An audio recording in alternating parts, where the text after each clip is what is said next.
Ivo, thanks for coming on the show. Thanks for having me. I've been looking forward to this conversation for a long time. We've tried to make it happen, I think, literally for a year, and we're finally making it happen. The question that I wanted to ask you is, what do you believe the future of interconnection is, and why does it matter now? The future of interconnection is definitely highly related to AI. AI is on the agenda of every single show, conference, discussion, and with us today as well, David. AI already started to be very strategic topic for almost all the different type of organizations outside enterprises, public administration, but also our private lives, right? In different versions with different intention and on different speed, but definitely this will change fast as we believe. Therefore, AI will be the next big thing if it comes to interconnection, if it comes to data centers, if it comes to digital infrastructure in general. So if you're talking to somebody that is not in data centers, they know nothing about technology. And you were trying to articulate what interconnection is. Because to you and I, we live in this world, been in this world for a long time. I don't want to say how long. People are going to, accuse us of washing gray out of our hair, but we've been in it for a minute. But they have no experience with this. How would you explain it to them in very simple terms? And then why do you think this conversation matters? Why should people be talking about it? I think first to answer why it matters, because digital is everywhere, right? Even the manufacturer of this, let me put it in that way, this small pan I have with me, a very small DKX plastic pan, Yeah. that is entirely offline, at least I believe this, has a lot of digital processes behind the manufacturing of this pan. As we know, digital processes are a significant element and a significant factor in the delivery chains, the manufacturing processing and supplier chain, so far and so on. And this is valid for our private lives as well, and will become more valid in the future. Talking about AI, talking about robots, talking about autonomous driving, talking about a new era of digitalization. And interconnection is a vital part of it, because it's one of the most crucial elements in the digital value chain of the digital infrastructure industry. Now, we talk about interconnection, and you're right. There are a lot of people, they have heard about the term. They listen to what data center operators might do. What do they present? What do they tell about the industry? They listen to fiber operators, to low Earth orbit satellite network operators, and. But what is actually interconnection? And I have a favorite analogy explaining at least our role, the role of DKX and the role of partners like the data center operators and like the network operators building that ecosystem. And the analogy is closely related to an airport. Everybody outside and your great audience knows about an airport, how an airport functions, because we are all travelers. In this environment of an airport, the networks that are connected to an exchange are the airlines. The data centers are the terminals. And the data itself exchanged can be described as passengers and cargo. And the operator like us, like DKX, of the platform is actually the airport operator managing the high performance and security of the data traffic. So, in other simple words, if an airport operator takes care of the security on the airport and makes sure that airlines they land and take off securely and on time, that passengers and cargo are exchanged. Now replacing the airlines with network operators, replacing the cargo and passengers with data, tons of data traffic, and replacing the terminals with data centers being operated by IXs, interconnection platforms like ours as DataX. Then this, I hope, explained the picture. We do take care of helping network operators and data center partners to build an ecosystem we call interconnection for enhanced security, extremely high performance. Also, the term of latency will play a role in our discussion later on. Sure. Extremely high performance and reducing complexity. This is what's all about, allowing traffic and services, traffic to flow very smooth and very fast and very secure, making sure that applications disregarding of their type are delivered at the best experience possible.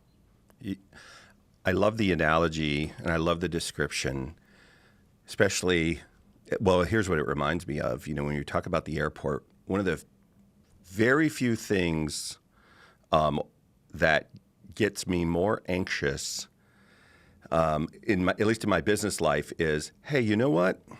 We want to make a change about something. So if you tell me we're changing how airport operations works, we're changing, like I'm like, wait a minute, the system's working. Because like you, I'm on an airplane almost every week. Why do you think, or why are you considering, or organizations like yours considering changing our digital infrastructure now? How interconnects work, all the back-end systems. Like if this is the system working okay, why does it need to change now? It doesn't need to change fundamentally. It needs to be developed further. This is not a real change in the foundation, because the foundation is really solid. What are those changes? I'm talking about the further development of the existing ones. Right.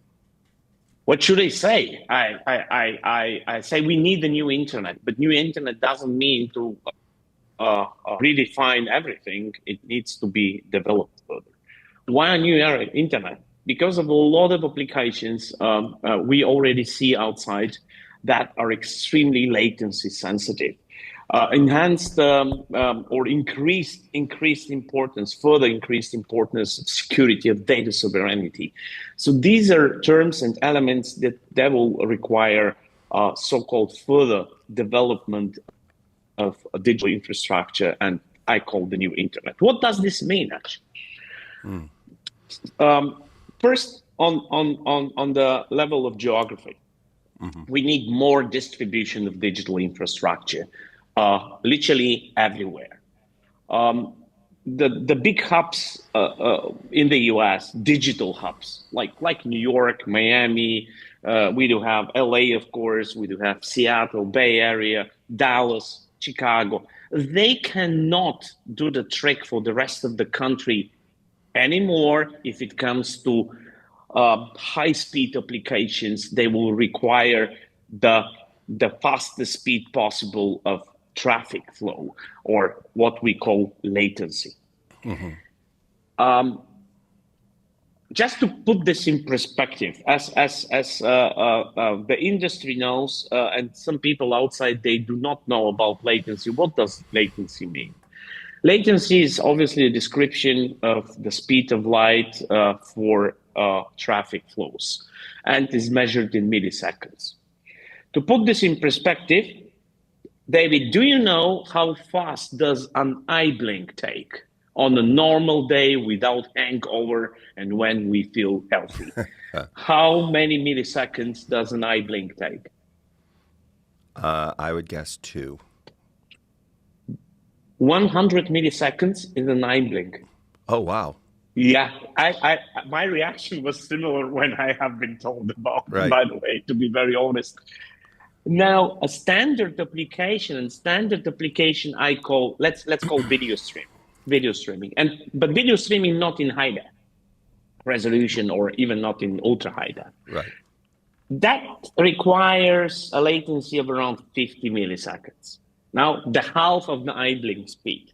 Now, talking about really cool gaming performance in real time, online gaming in communities, etc. We are now talking about 20, 25 milliseconds max. Otherwise, it will not work with the experience the users want to enjoy. If we talk about almost real-time and highly performable virtual desktops and compute for enterprises, for businesses, etc., we're talking about lower than 20 milliseconds. If we talk now about management, real-time management of robotics, connected cars, autonomous driving, etc., we are below 10 milliseconds as a requirement. And now I'll come with another example so everybody can understand how important latency is, and then I'll explain why I have been talking to build digital infrastructure literally everywhere. We at DKIX asked ourselves, what will be required one day when we want to have robots that are managed in real time? Robots, we expect that they behave almost like us, like human beings. I'm talking the general AI era that a lot of organizations believe will be enabled by 2030, 2035. Those robots, like human beings, they will need to behave in a way we feel natural. That means that the reaction they will need to present and perform on has to be similar to the reaction of our human being related sensors, the sensors of our brains.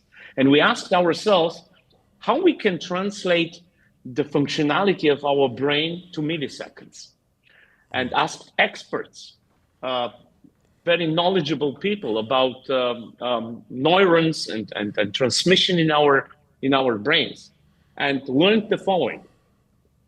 As I said, on a good, healthy day, our brain requires better than 20 milliseconds to transmission tactile information. That means how we feel, soft, hard, cold, warm. It requires better than 12 milliseconds for video transmission. And now, surprise, surprise, better than 2 or even 1 millisecond for audio.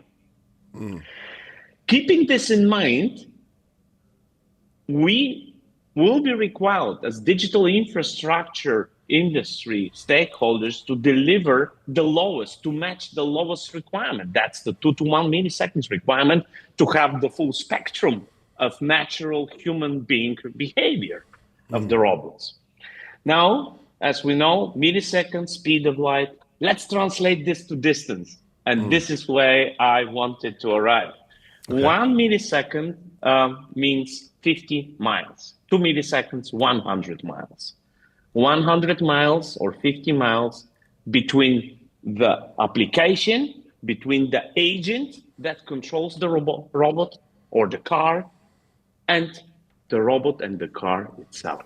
That means if this distance is longer than 100 miles, then the performance in the way I described will not be delivered. Or in other words, the immersive internet we all believe will happen one day cannot happen without the digital infrastructure being deployed everywhere. Digital infrastructure everywhere means data centers, means transmission technology that is available on site in every single village, in every single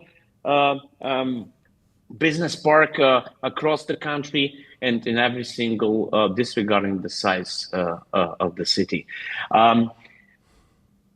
Transmission technology means fiber, means mobile services like 5G, 5G advanced, 6G hopefully very soon, low satellite connectivity where needed, and of course, next to the data centers, also internet exchanges. We at DKIX, we do work on prototypes for pizza box sized internet exchanges that can be placed in a small edge data center at highway crossroads, in shopping malls next to business parks, or in business parks, at the business park itself, next to the mobile, the cell phone mobile tower. And this is what we're talking about, because The cars, the robots, they will not go into the data centers. They will not go to the exchanges. We have to get closer to where the devices and the users are. And this is the further development of digital infrastructure we started talking about at the beginning. Literally everywhere to make sure that latency, the lowest latency possible, can be delivered, very high security, data as local as possible, and of course, when needed, regionally and globally integrated. So this is the vision I have for the new era of robotics, digitalization, and immersive experience. Well, that's pretty spectacular.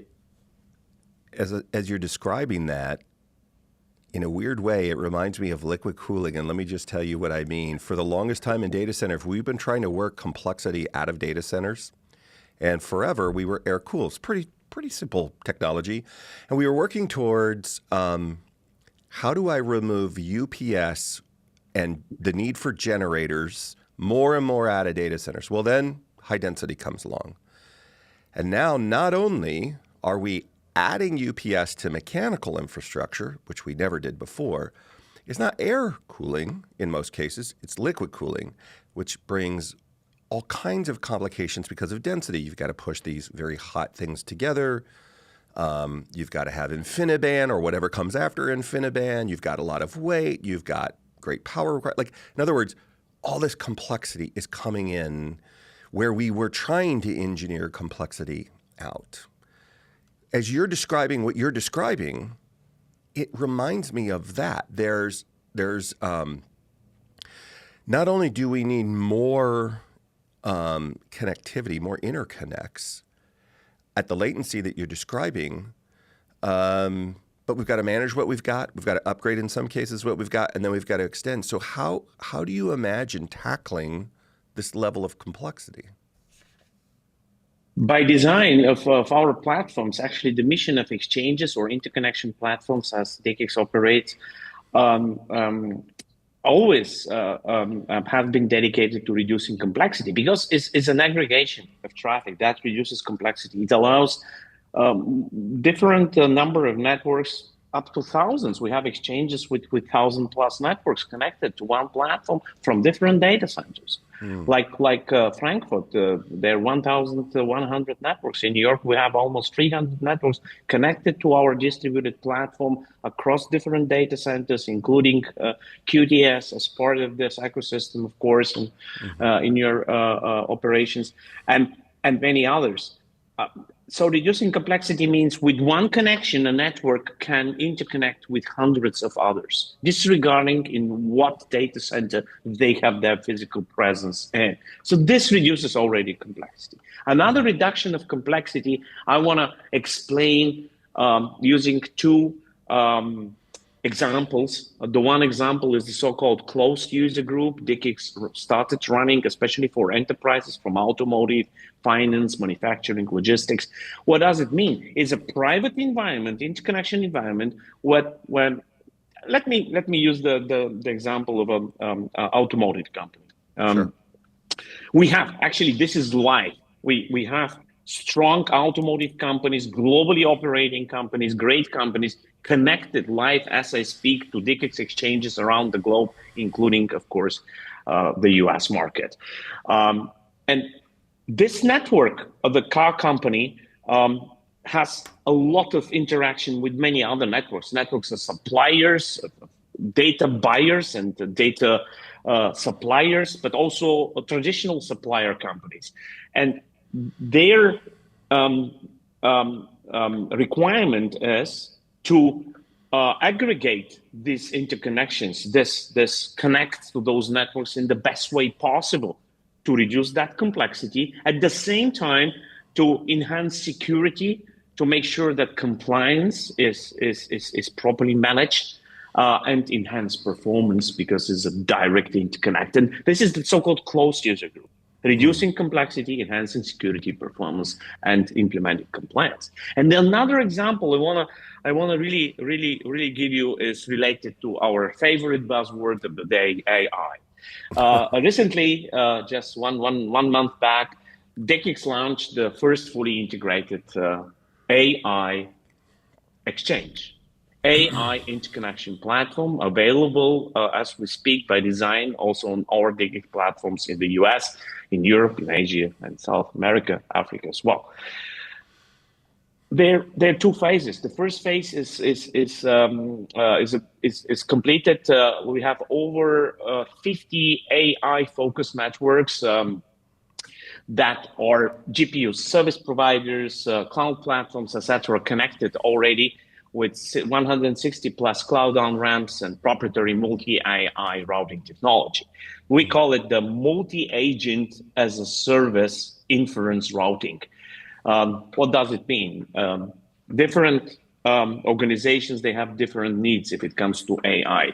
Now we're listening almost daily, learning almost daily how many investments are already done and will be done for agent as a service management and training agents and offering agent services to organizations. Let's use another example of a finance organization. A bank will need a variety of agents, probably hundreds of agents, for their standard processes on HR, analysis, offboarding, onboarding, financial reporting, etc. But also they will have specific industry segment specific agents use and need. Agents that are engaged with real-time fraud detection and, right? So how they want to manage all these agents? They will not build the agents. They will not train the agents in-house. There will be a huge market that started already to be created of providers of agent inference as a service. That means they will offer different agents, hundreds, thousands, millions of agents to different type of organizations. And if organization wants to use 100 plus, this creates a huge level of complexity. How we can help there with our multi-AI agent routing or agent AXS that will allow an organization to create one routing environment for hundreds and hundreds of thousands of agents with one connection, so they can very secure and at the same time with the best performance possible use the service of those agents for their business needs. The second cool thing around the DGX AI-AX is the second phase. We will roll out most probably in the second quarter of next year, and this is the GPU as a service communities. We'll be using the so-called Ultra Ethernet technology, as we partner with Nokia on our production side, to allow different GPU as a service installations in different data centers that are in a wider metro latency-wise in the region of about 3 to 5 milliseconds, because we need this low latency, to create one virtual GPU as a service community integrating many single GPU as a service installations. Why this? This is also reduction of complexity and enhancing training performance. Why this will be needed? Because not every single region has the gigawatt data center in place, right? This will change probably over years and decades, but this is not reality today. We do have a lot of areas where they are data centers, but not gigawatt data centers serving thousands of GPUs at the same time with the liquid cooling, by the way, you already talked about, right? With a 1 megawatt rack inside. So if an organization has a need for a higher number of GPUs to make the training fast and efficient as possible, but this number of GPUs is not available in a single data center, but it is available if you connect 3 setups in 3 data centers, then it becomes a cool use case. And this organization can use these 3 setups in these 3 data centers for its training purposes at once. And this is what they call the DGX GPU as a service community service as part of the AI-AX. So just 2 examples how we can enhance the digital services around AI with the AI-AX, reducing the complexity you have been talking about. I want to come and ask you about carrier neutral here in just a second, but as you're talking about this, and I'm keeping up, but I've been here for a minute, and we just hosted yesterday. We do this every other month. We fly in all of our new employees that have been hired usually within the last 6 months, many of them within the last 90 days. Some of them longer just because they're, how fast everybody's building and doing things. So it might take them a minute to get here. But literally from around the world, we've got people here from Germany and the Netherlands and London and California and Iowa and the whole world. Our CEOs fly in, meet with them, like they get indoctrinated. And one of the things that I also speak to them has surprised me for the last year, how many of them, while they are experts maybe at the telecom business or the electricians, they know how to move electrons or molecules, they don't know the data center business. And so a lot of times they don't know our terminology. So as you were talking about agents or you're talking about some of these things, they may not know that. And I don't want to try to give them a vocabulary now, but where would you recommend if someone's listening to this? Because these are hundreds of people every other month. We've grown. I'm employee number 32 here. I've been here for a minute. We're up to, I don't even know what we're up to now, 2,000 people, something like that, and a good portion of them are just trying to learn terminology. Where would you point somebody to as they're listening to this? They want to follow along, but their vocabulary can't keep up.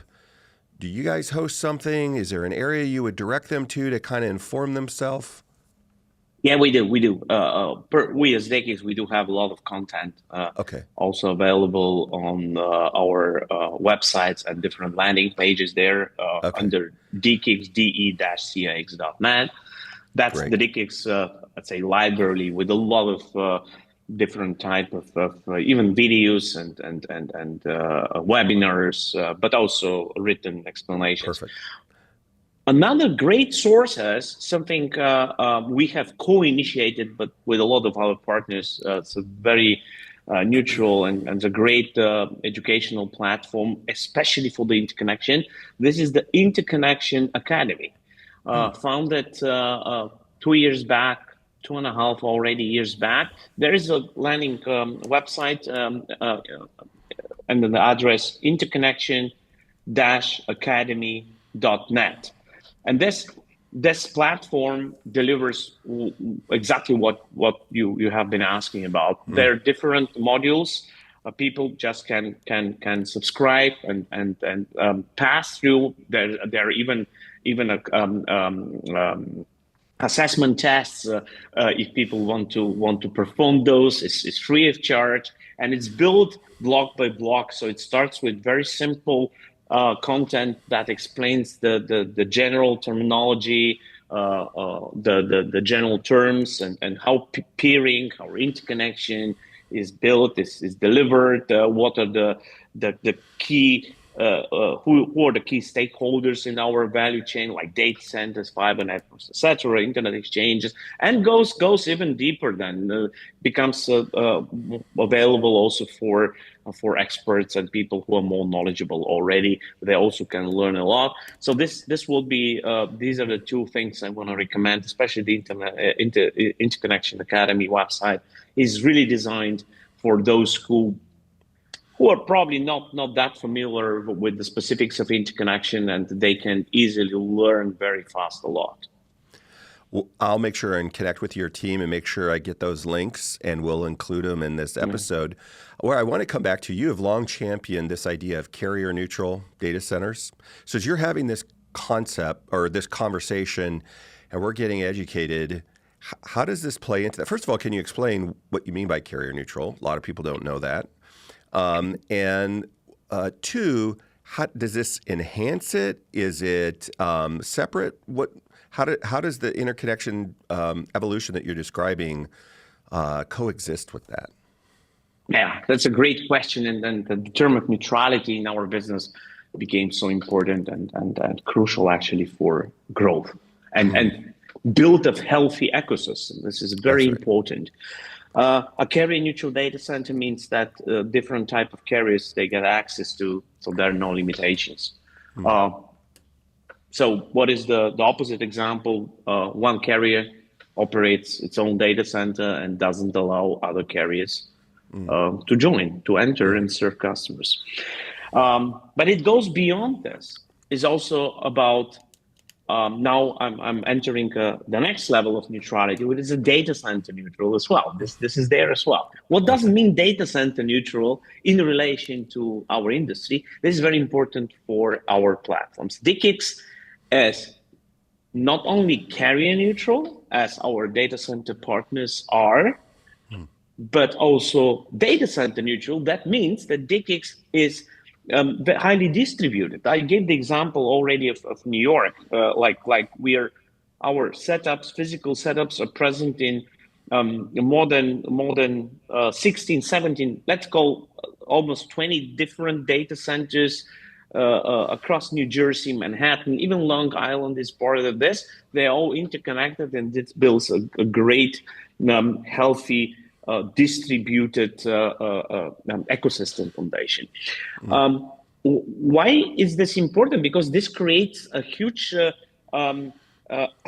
size of opportunities, of options for a giant a number of network operators. They can select the type of data center they're interested in, connecting this data center to the DKIX platform. They will be able to get interconnected with all the other networks in the other data centers with just one connection. This makes it extremely attractive and enhances the business for the entire market. Just to put this in perspective, what does this mean? Last year, we celebrated 10 years DKIX North America, launching DKIX New York in 2014. And we did a study, neutral study, a research institution has produced it for us, how this neutral approach, data center neutral and carrier neutral approach of interconnection ecosystem like the DKIX one, that was quite new for the US at that point of time, has contributed to growth for everyone in the markets we are present in. And the results are smashing. Let me give you the results about just two of our markets. We operate in many markets in the U.S.: New York, Chicago, Seattle, Houston, Dallas, even Richmond is part of the game now. I'll give you the example of New York and Dallas. Now, when we started in 2014 in New York, there were 8 neutral internet exchanges in the US. By 2024, we have seen 116, Wow. which is also very, very, very important, is how this type of neutral approach enhances growth of business for data centers, for fiber operators, for the entire market and the metro market. In 2014, end of 2014, DKIX had 21 networks connected. This is the year when we launched. Now, 10 years later, there are almost 300 networks connected to DKIX New York, only hundreds of others to the other markets. So this is business for the entire community in this metro, because all these networks, they need the data centers, they need the fiber between data centers, etc. And with these numbers, DKIX became not number one in New York only, but number 3 in the entire country with this exchange. Dallas is another great example. And how this enhances also investments on the data center side, I can underline with using the examples of New York and Dallas. New York and Dallas, where we operate now for more than 10 years, Dallas next year 10 years, New York already 11. We have seen the investments over the time in 35 new data centers in New York and another 18 data centers in Dallas. In comparison to LA. LA doesn't have a data center and carrier neutral exchange, or didn't have that for many years. In LA, we have seen 12 only. So we see what makes the difference here. And another great example here is another number that is smashing. International networks connected in New York 10 years back, they counted up to around 60, 70. And Today, we do have more than 180 connected. We have seen 300% growth. This shows how attractive this type of ecosystem becomes and how attractive this type of ecosystem is not for legacy telco operators only and wholesale network operators only, but also for new type of network operators. As I mentioned earlier, the banks, the car manufacturers, the retailers, the logistic companies, all of those are interested in this type of ecosystems, and they are building the new giant generation of customers for our industry, for the data center industry, for interconnection, for connectivity services. And this is what DICIX also supports heavily. As I mentioned, the example of the automotive industry working with us very closely, fintech, etc. This is, David, the new trend on the market that we'll start seeing more and more enterprises arriving in data center with a huge need for connectivity needs and new solutions related to AI, related to special cloud services, and related to specific business processes they cannot operate in their on-prem facilities. I was listening to you talk, and you were talking very similar subject. It was basically this subject was a little bit more pointed, and you were talking about the need for the diversification because it wasn't. It started off as an economic look. If you're really restricted, that restricts your services. It by definition restricts you to a certain economic model because you have a very limited number of choices. But the point you made then, and I think you're making it now, if it's not obvious to the rest of us, I think you're making it now, is by having this wide variety, not only do you get these enhanced services, you get enhanced resiliency. Like that was the thing 10 years ago that you really were emphasizing this point. Don't just think about it from an economic perspective. You data center operators hate single points of failure.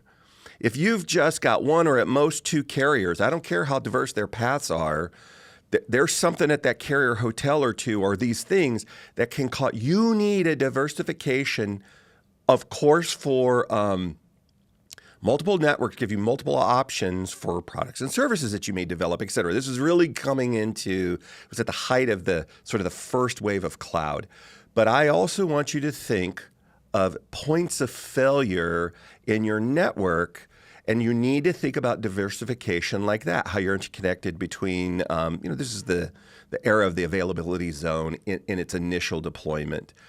I love that you brought those multi-points up. It wasn't just restriction in who you could choose, which would then restrict certain things about both your economics and your products and services, but it could possibly make you vulnerable. And so as this has expanded, and you've been a champion of this for a long time, it brings all of these things that you described, plus it helps to minimize your operational risk. At least that's how I see it.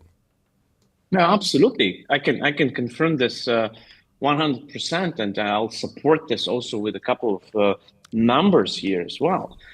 Let's stay with the example of New York. There are more exchanges in New York than DICIX only. Yes, we became number one, but there is the New York Internet Exchange and a couple of others. And you guess what? 50% of all the networks that are present in the wider metro of New York are connected to two internet exchanges as well. 30% are connected to 3 internet exchanges.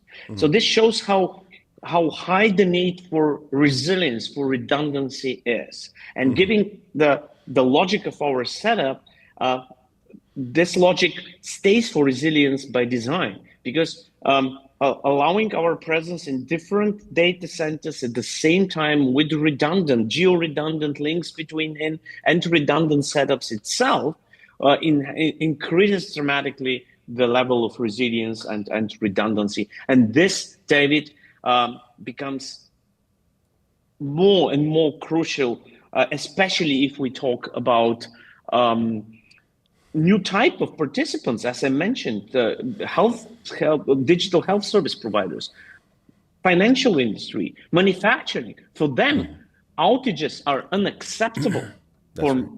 different reasons and many reasons. And those type of participants with their new type of networks, they will require even a higher level of redundancy. What we started already observing on the market is that an enterprise organization that connects to DKIX in one data from one data center goes from day one for another data center operator connects again to DKIX and has physical and logical redundancy using the same integrated ecosystem. This makes it very robust. This makes it really resilient. And resilience is actually the new KPI for the digital era by far.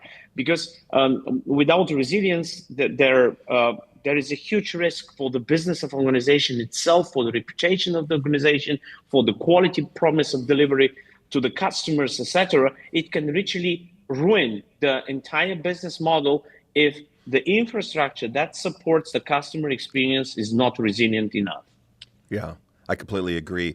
And you just said this is resilience is the new KPI. One of the things you've said before also is latency is the new currency. Now, I've heard that blank is the new currency from different groups on different things. Why is latency the new currency? Yeah, because every single millisecond, okay, is the new currency, but in difference to dollars, Okay. the less you have, the less milliseconds you have, the better. With the Okay. dollars, it's just the other way around, Yeah, right? I that's want to make that very clear. yeah. So every single millisecond you can save is a great millisecond supporting tons of business. I Right. explained why. Because performance is Right. so crucial. Um, Customer experience. And the better the latency is, the less the milliseconds are, the higher the level of digital experience. It's about really making more money with better services. Therefore, it's the new currency. Why? Because a great performance on the online gaming motivates users to play longer, to play more, to play different games. If a device that is controlled in real time, like a robot, and we know the robots are right, they can be ordered online. NVIDIA announced just a couple of weeks back that they will offer from January a new robot that can help at home with different services we don't like to do. We feel they're boring. But the robots will do, and they will sell the robot at the price of 20 something thousand dollars, or you can lease it for $455 a month. So this type of devices will require great connectivity, very low latency. I explained already why, and those organizations, those service providers who will be able to offer this experience, they will win market segments. They will win customers. They will sell more and more. Let's stay with the connected car. I was smashed by the numbers I want to share with you and the great audience of your show. The connected car today, and I'm not talking about the latest version of autonomous driving. I'm talking about a very good digital car, connected car. 70% of the data in this car is type of a data that can be downloaded at night when the car sleeps in the garage, right? But the remaining 30% are very interesting, and they have one thing in common. The remaining 30% consists of three groups. 20% is car to cloud communication. Another 5% is car to car communication. And the remaining 5 of the 30 is car to environment. That means sensors on the street, sensors on traffic lights, etc. These three groups, they have one thing in common. They're so latency sensitive and so crucial for the security, for the resilience of performance, for our lives in the car itself, as well, and for a great digital real-time car experience. So those car manufacturers who are able to build a network, collaborate with other networks in the best way possible, achieving this level of latency I've been talking about in the range of lower than 10 milliseconds, the less the better. They will perform better. People will love more these cars, the digital car experience in the cars of this car manufacturing company, and they will sell better. This is so simple. We want to get the best quality that we can get for our money. And in the digital era ahead of us, the best quality is very closely related to latency. I think this became obvious. I hope this is obvious for real-time experience. So it creates great customer and business relationships. When we talk about complexity and scale and speed within a data center, there's people moving through, there are systems moving through, there are customers moving through, and so we have to control access. Like it is a system of systems. How do you think about whether it's within your own organization or just the ecosystem at large? What's the impact, or what are the challenges that are ahead of us, either together or separately, for data sovereignty and security in these interconnected ecosystems? Data sovereignty is so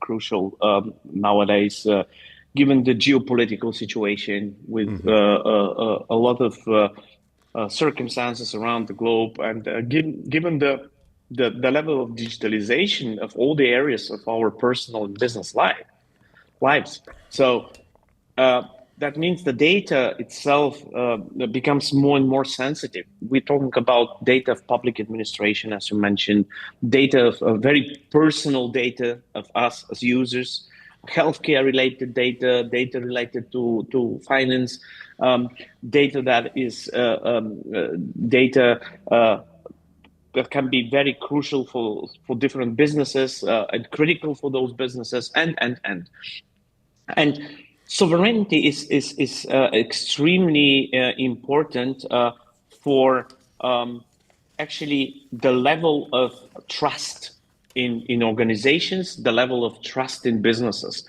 And our digital infrastructure is extremely important in this topical area. You talked about security of the data center, because the higher this physical security is, the better or the higher the level of sovereignty. The same is valid with us, as we are obviously not a data center operator as DGX. We run our platforms in the data centers of our partners, obviously. But even on our level, security is so important for the sovereignty reasons. And we have redundant setups. I explained already a lot. Even within the data center, we have also redundant setups. So if the one setup in one cabinet goes down for whatever reason, the other one stays alive, and so forth and so on. But the security topic and sovereignty topic is also related to the localization. And this was my pitch at the beginning. I always have been advocating for very high distribution, for not performance only, but for keeping the local data and the local traffic as local as possible. And this automatically contributes to sovereignty. Because if the traffic needs to travel between even states in the US, you mentioned sometimes will be not compliant probably, because if the data leaves a certain state, this might create a problem on the policy level.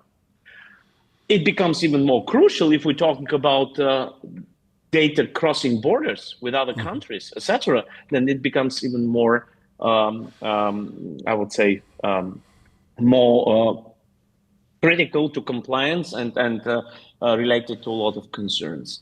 So building digital infrastructure everywhere increases at the same time the level of sovereignty, because the data storage in a data center, exchange between data centers as local as possible, stays in this region, stays in the country, and doesn't leave the country.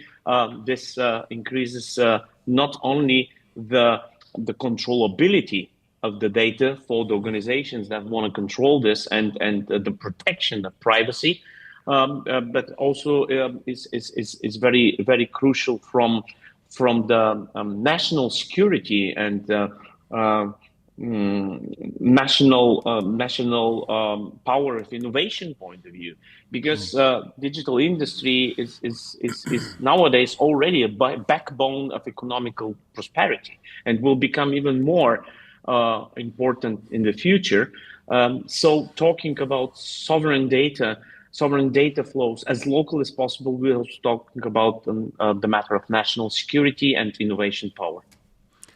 I completely agree. It is for sure an area that has gone from a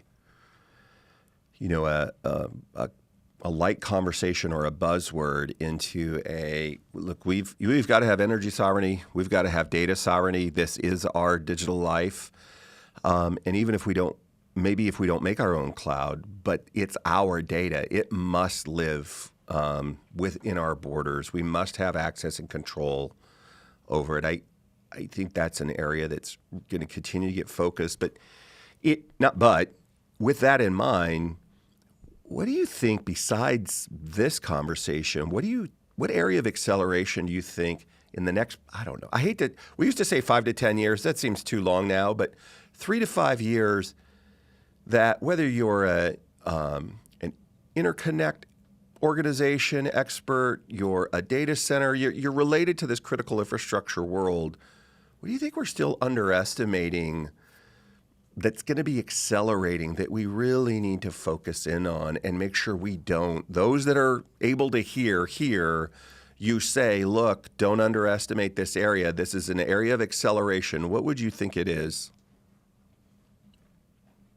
I mentioned at the beginning, therefore I'll stay. There are probably a couple of areas, but let's focus on the AI again, because I believe this will dictate a lot of innovation, will be responsible for a lot of return of investments, and it's already related to tons of investments, and will change the way businesses are operated, and we enjoy services in all areas of our professional and private lives. This is definitely an area that we're just at the beginning. We're really at the beginning. With the general AI, I explained now the forecasts. By the way, the forecast changed there. I remember has been October or November 4 years back when ChatGPT appeared, right? And made AI so attractive to the public. So everybody said, wow, that is amazing. Right. And in the same year, I think it was 4 years back, in 2021, 22, I read a couple of reports by I think Accenture, McKinsey, and their prediction for the general AI, the human being like of AI, they forecasted 2040, right, or even 2045. Yeah, just within 4 years. The latest reports changed and are forecasting now 2030 to 2035. So within 4 years, this forecast has been already corrected by 10 years. Yeah, and this is such an acceleration, I would say. Oh, that's amazing. Yeah. And personally, if you ask me, for the next 4 or 5 years, an area where we will see mind-blowing changes and wow achievements in the space. I'm a big fan of digital space. There are a lot of numbers related to the space in calculations. What kind of business can be business volume can be achieved in space, and just to share with you one number from the World Economic Forum. They have been talking about 1.8, almost 2 trillion US dollars by 2035. 2 trillion as business outcome. For special materials, we're talking about different elements. They're very hard to be won on Earth. They can be won on the moon or in space in general. And the space is such an exciting and I would say an area that will be responsible for undreamed of possibilities also on Earth. And let me explain why. Today, we do have, unfortunately, a lot of areas on our planet, even in developed countries like US or European countries, there are areas that are underserved.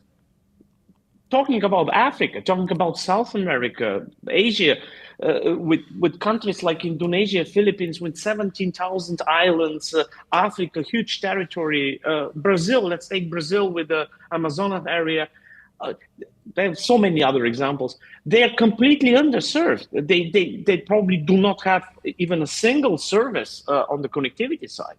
And the people living in these areas, sometimes not that many, but sometimes hundreds of millions, like Southeast Asia, they are underserved. What does this mean? That they do not have the quality of life as others have.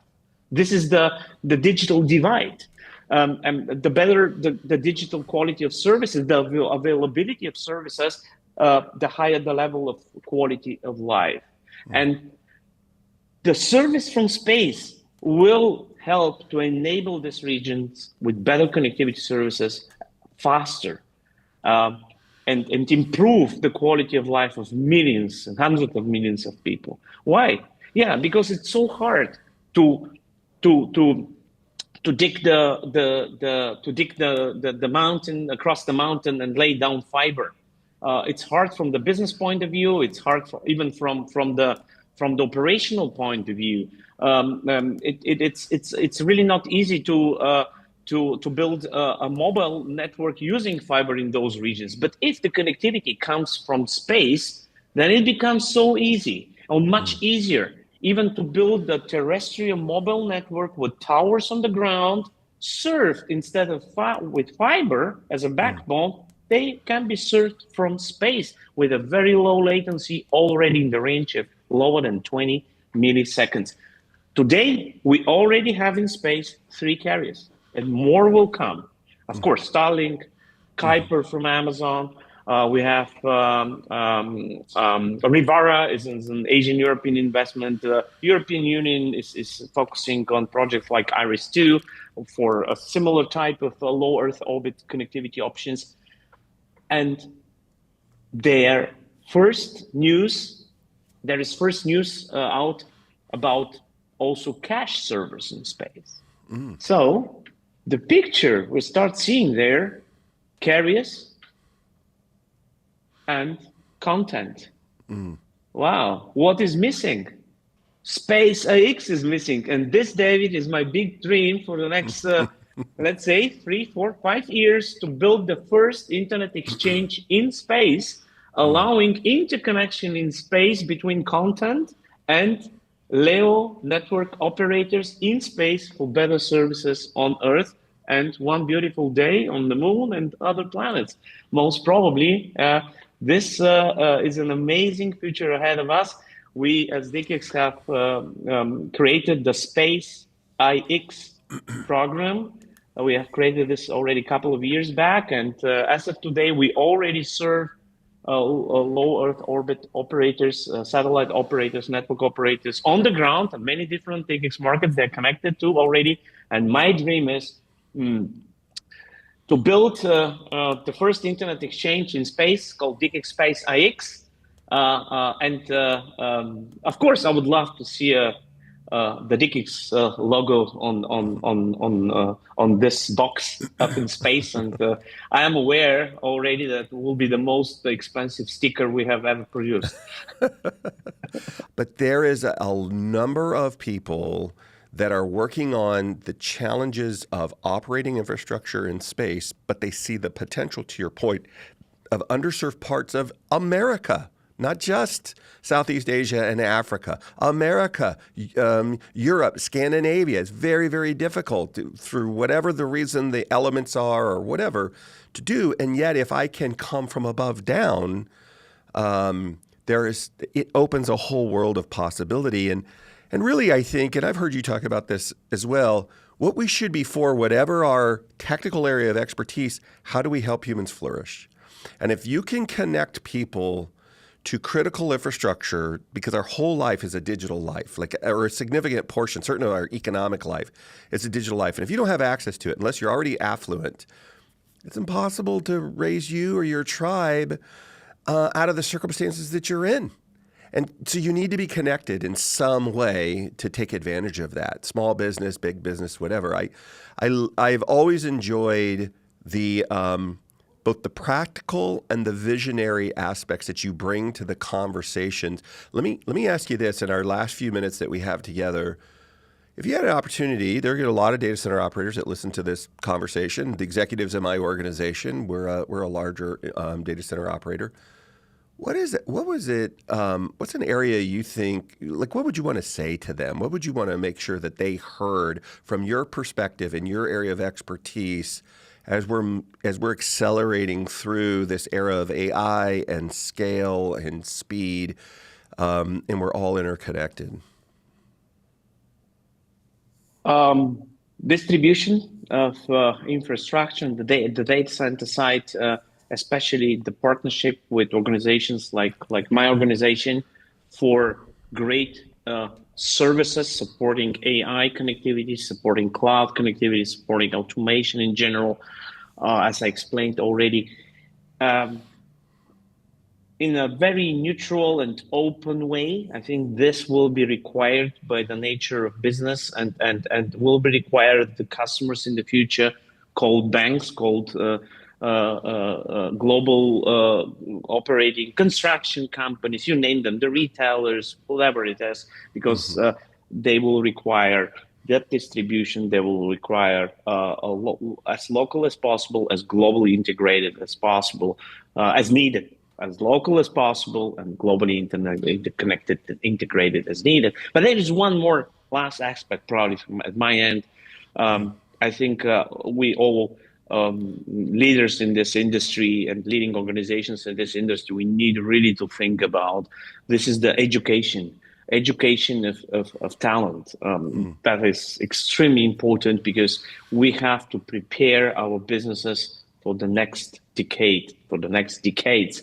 And I'm not sure how the landscape of labor force would look or will need to look in 10 years or in 20, and even more insecure about this. But one thing is very, very true and very relevant from the today's point of view is that we will need more and more people very knowledgeable about digital infrastructure, connectivity, interconnection, data centers, and we have to take care of this today, training and educating the next generation of experts. The many, the better.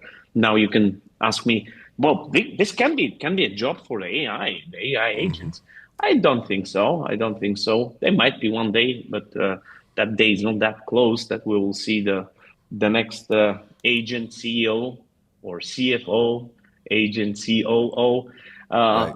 There are specific capabilities we as human beings have, and they will stay relevant for very long. Therefore, I talk about the potential conflict between AI and people in the organization. I always say AI will help tremendously to create more efficiency, operational excellence, etc. But we'll still need the people, the very knowledgeable people. And it's a matter of rescale and upscale and less replace. Yeah, I agree. I just had a fascinating conversation yesterday here in the data center with a just recently retired nuclear submarine operator technician. And we were talking about AI robots and dogs, the dogs that go through. And some people are like, I don't know, is that going to displace us? And this guy said, not only no, but let me tell you how valuable they are. In the same way that canines aren't replacing police officers.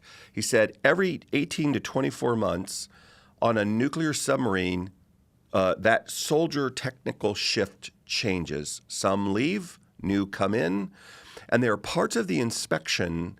You're going in, you're doing safety inspections. He said, wouldn't you rather send a robot in that's not going to be harmed in case something goes wrong? That if there's a radiation problem, if there's some issue that the sensors are like, these are the things. If the divers that have to scrub the ships in the ship channel when they come into port, that are spectacularly dangerous jobs. There are some of those that are regular dangerous, and then there are others that are very, very dangerous. When you want in the worst currents and the worst situations to send the machine into that, we do this all the time, whether we're in manufacturing or we send drones with IR cameras to inspect a roof instead of sending a human being up there.